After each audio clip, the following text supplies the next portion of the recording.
Alhamdulillah wa syukurillah wal khair wa syarru bi masyiatillah la haula wala quwata illa billah. Alhamdulillah kita berkumpul lagi, bertemu dan bersua di dalam rutinitas kita yang berusaha kita menjaganya, berusaha kita mengistiqomahkannya. Yang semoga dari kehadiran kita, dari setiap jengkal langkah kita menuju majelis terhitung ibadah dan dilipat gandakan oleh Allah Subhanahu wa taala, serta mendapatkan manfaat serta ridhonya yang dapat membuka dari segala hal-hal yang tertutup dari kehidupan kita menjadi terbuka, dari yang sempit menjadi lapang, ya, dari yang susah menjadi senang, dari yang sedih menjadi bahagia. Amin, amin ya rabbal alamin. Alhamdulillah, kita sedikit ingin membahas tentang pembahasan al-hiqdu. Al-hiqdu ini yang artinya dendam, ya, bahasa Arabnya al-hiqdu. Ya, al-hiqdu huwa idmarusu wal hirsu ala idaihi wa sababuhu al-ghadab. Jadi dendam itu adalah sesuatu yang menyembunyikan keburukan dan sangat berkeinginan untuk menyakiti. Sebab apa?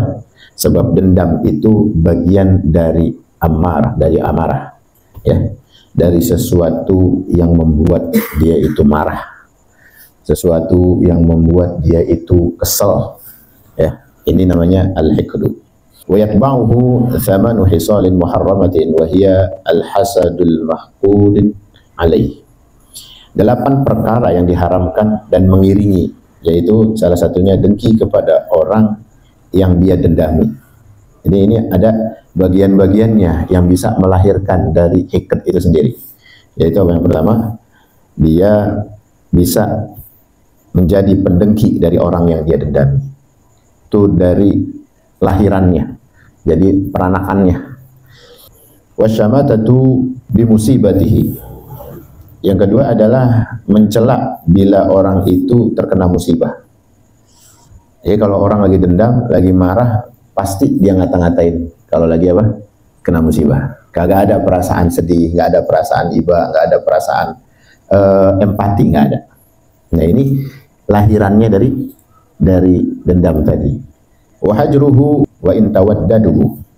Dia juga menjauhi orang yang dia dendami walaupun dia memohon belas kasihan.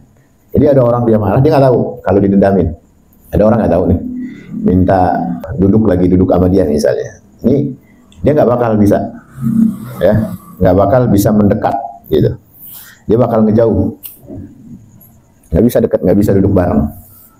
Apalagi sama orang yang dikeselin, gitu. Ini peranakan dari dendam juga tadi. Wal i'radu anhu istisgharan lahu. Dan dia berpaling dan meremehkan, membicarakan orang yang keji seperti menggosip dan menyebarkan rahasianya. Ya, dia bakal berpaling atau ngeremehin. Ini salah satu juga peranakannya. Nah, orang yang didendami ini juga misal dia terjadi sesuatu sama dirinya dalam keadaan terpuruk, minta belas kasihan, minta diibain, nggak akan ada sentuhannya. Karena posisinya apa? Posisinya lagi didendamin. Maafin gua dah, gua udah begini banget, lu masih marah aja sama gua. Itu kagak ada. Dia nggak ada belas kasihan. Walaupun dia udah bahasanya udah susah banget hidup, nggak ada belas kasihan. Nah, ini bagian dari madorotnya orang yang memelihara perasaan dendam. Ini bagian-bagiannya biar ketahuan. Ya, kalau kita ngelihat orang Palestina nih sekarang, ya nggak ada tuh peri kemanusiaannya, nggak ada, peri kemakhlukannya gitu, nggak ada. Karena isinya orang Yahudi itu hiqd, dia nggak ridho, dia nggak rela sampai kapanpun, dan itu menjadi beranak pinak sampai ditetapkan di dalam Al-Quran. Nah, itu saking dendam yang udah menjadi apa, darah daging, udah menjadi warisan turunan. Itu efeknya akan melahirkan dengki-dengki yang emang luar biasa. Kedengkian yang emang membuat apa? Membuat kerugian besar. Wa taqallumu fi al-fakhshi kaghtiyabihi. Jadi juga dengan kejinya dia bakal menggosip dan menyebarkan rahasianya. Tuh, salah satunya juga nyebarin rahasia, ngegosipin, gibahin. Ini orang-orang dendam. Wa ifsa'u sirrihi wa muhakkatuhu istihza'an bih. Dan dia akan menceritakan dengan cara mengolok-olok, Ya, ifsa'u sirrihi ini yang tersembunyi tadi, ngebuka aib-aibnya, yang nggak pantas diceritain. Ya, yang dia pernah tahu dicari-cari, disebarin, difitnah juga, digosipin juga. Nah, ini iza'uhu bima yu'limu badanah. Jadi menyakiti, dia juga salah satunya menyakiti dengan hal yang bisa menyakiti tubuhnya. Jadi kalau udah saking dengkinya, bencinya, dendamnya, sampai nyakitin. Ya ini kalau kita ngelihat di kaca terbuka ini ya kelakuannya orang-orang Yahudi. Tapi ada juga orang yang berbuat sesuatu hikat atau dendam ini dengan cara halus, nggak begitu kelihatan karena dia mau main cantik, gitu. Dia nyuruh orang, dia nyuruh media memfitnahnya, dia nyuruh tangan panjang orang lain untuk mencelakainya. Itu juga salah satu. Ya kalau Yahudi kan emang udah karuan, walan tardo angkal Yahud walan Nasara hatta tattabi'a millatahum. Jadi emang udah Al-Qur'an udah ngasih tahu, Allah udah mengiklankan. Ada yang emang udah terpampang luas contohnya, ya, terpampang jelas ya. Ini orang yang kita lihat sekarang hilangnya peri kemanusiaan, peri kemakhlukan bahkan. Karena apa? Karena penyakit dendam itu sendiri yang tak akan berujung. Wa mimma yadullu ala dhammil hikdi qaulun Nabi sallallahu alaihi wasallam al-mu'minu laisa bihuqudin. Jadi ketika di antara hal yang menunjukkan tercelaknya dendam adalah sabda Nabi sallallahu alaihi wasallam, orang mukmin itu kalau memang kita mukmin itu bukanlah pendendam. Nah, jadi kalau ada ciri-ciri tadi itu yang kita sebutkan, kalau nempel masih atas sifat-sifat yang tersirat tadi, ini berarti ada virus-virus hikd, ada virus-virus dendam. Dan seorang muslim ini, seorang mukmin itu bukan berkarakter pendendam. Dia adalah karakter pemaaf, wal afina 'anil nas. Ya. Ini sebagaimana asma daripada Allah adalah Maha Pemaaf. Jadi kalau kita mendapatkan predikat mulia dari kita memaafkan, meridhoi orang, kita bakal mendapatkan predikat yang tertinggi. Ya, orang-orang yang diutamakan oleh Allah Subhanahu wa taala. Makanya kalau kita sampai ada perasaan-perasaan dari ciri-ciri tadi ya, dari berbagai macam yang kita sebutkan, nah ini harus kita hapus dengan cara istighfar, harus kita telaah lagi bahwa sesuatu yang tidak mengenakan dalam hidup ada kalanya itu bentuk ujian hidup kita. Ya, ada kalanya itu bagian dari peranan Allah ingin menggembleng kita pada porsi kesabaran yang memang kita lagi jalanin, kita lagi pengen telaah lagi dalam bermuhasabah. Ya, orang mukmin nih kalau kena musibah, ujian tentang dirinya atas perilaku orang lain, itu muhasabahnya bisa jadi ya gitu, bisa jadi dan udah pasti ini adalah dosaku. Gitu, muhasabahnya kan enak. Ya. Jadi kalau ada sesuatu yang nggak ngenakin dalam kehidupan kita dari sifat orang ya, dari sifat makhluk di sekitaran kita, apalagi pergaulan kita sama orang-orang yang memang berkecimpung ya dalam kehidupan kita. Nah ini bagian dari muhasabahnya adalah bisa jadi itu adalah kenaikan derajat kita, bisa jadi itu adalah bentuk penebusan dari taubat kita. Gitu. Kalau udah dipastikan adalah bagian dari dosa, emang udah pasti kita ini bukan bebas dari dosa. Jadi kalau ada yang nggak enak gitu, ya Allah jatuh kepadaku, berarti ini bagian dari nikmat yang aku ingin jalankan untuk menaiki tangga derajat kemuliaan. Gitu. Jadi kita akhirnya paham bahwa perilaku orang sama kita itu kita udah tempatkan kepada ibadah.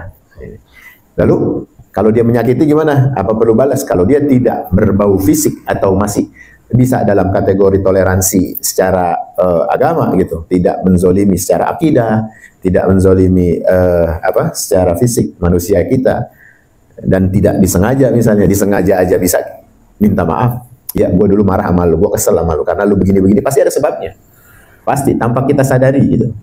Ngapa kesel banget, ngapa dendam banget. Nah, jadi salah satunya adalah mengobatinya itu dengan cara bermuhasabah. Gimana cara menghindarinya? Menghindari itu dengan istighfar. Ya ada kiat-kiatnya. Kalau udah ada dampak itu terhadap diri kita, kalau sama diri kita bisa maafin, kita nggak mau dendam. Tapi ada orang yang nggak bisa maafin kan? Kita masih menerima aja tuh terpaan-terpaan angin panas dendamnya. Waduh, dia masih dendam aja, udah 2 kali lebaran ketemu, masih marah aja misalnya. Nah ini cara mengobatinya adalah dengan cara bermuhasabah, dan jangan bosan-bosan kita untuk mencoba membuka diri untuk memaafkan. Ya, kalau aja mau ketemu, ketika ketemu ini bakal mengingatkan, berarti kita nggak usah ketemu. Kita hindari, gitu. Kita menghindar. Soalnya kalau lagi dekat, jadi bawaannya marah, keinget lagi. Bukan berarti dia tidak memaafkan, karena ingin menghindari benih-benih kesedihan lagi. Ya, ya salah satu cerita tentang Al-Wahsy ya kepada Rasulullah SAW ketika Allah memberikan hidayah kepada sahabat beliau ya pada Al-Wahsy, yaitu Nabi nggak bisa ngata apa-apa. Kalau kesedihan mah udah pasti sedih. Kalau bangsa kita udah pasti marah. Yang ngebunuh makhluk yang dia sayangi, ya paman yang paling dikasihi, gitu. Bagian dari jiwanya menganggap. Sayyidina Hamzah kan udah luar biasa dalam perjuangannya. Itu dibunuh, dirobek, ya dadanya dibuka.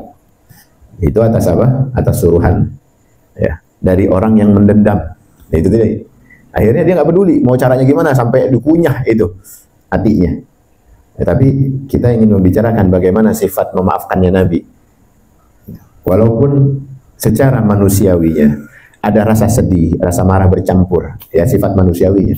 Tapi beliau harus mengedepankan sisi ketauladan sebagai Rasulullah, utusan Allah Subhanahu wa taala. Ya, akhirnya apa?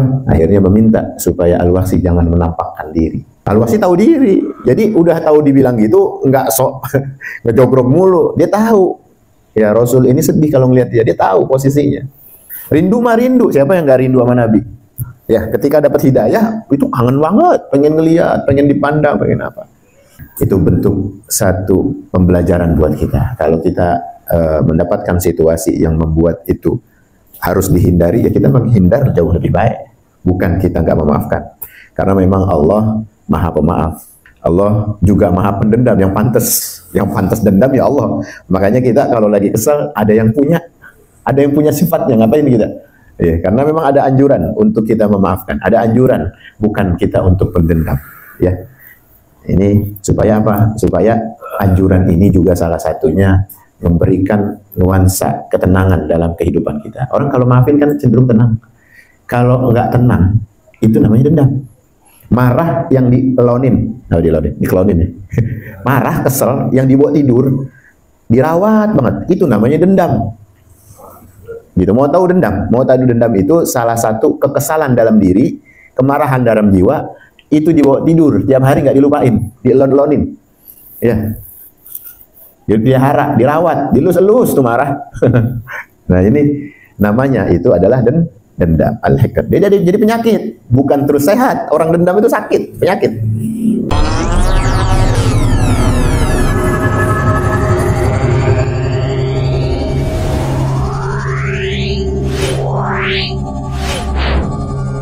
Yeah.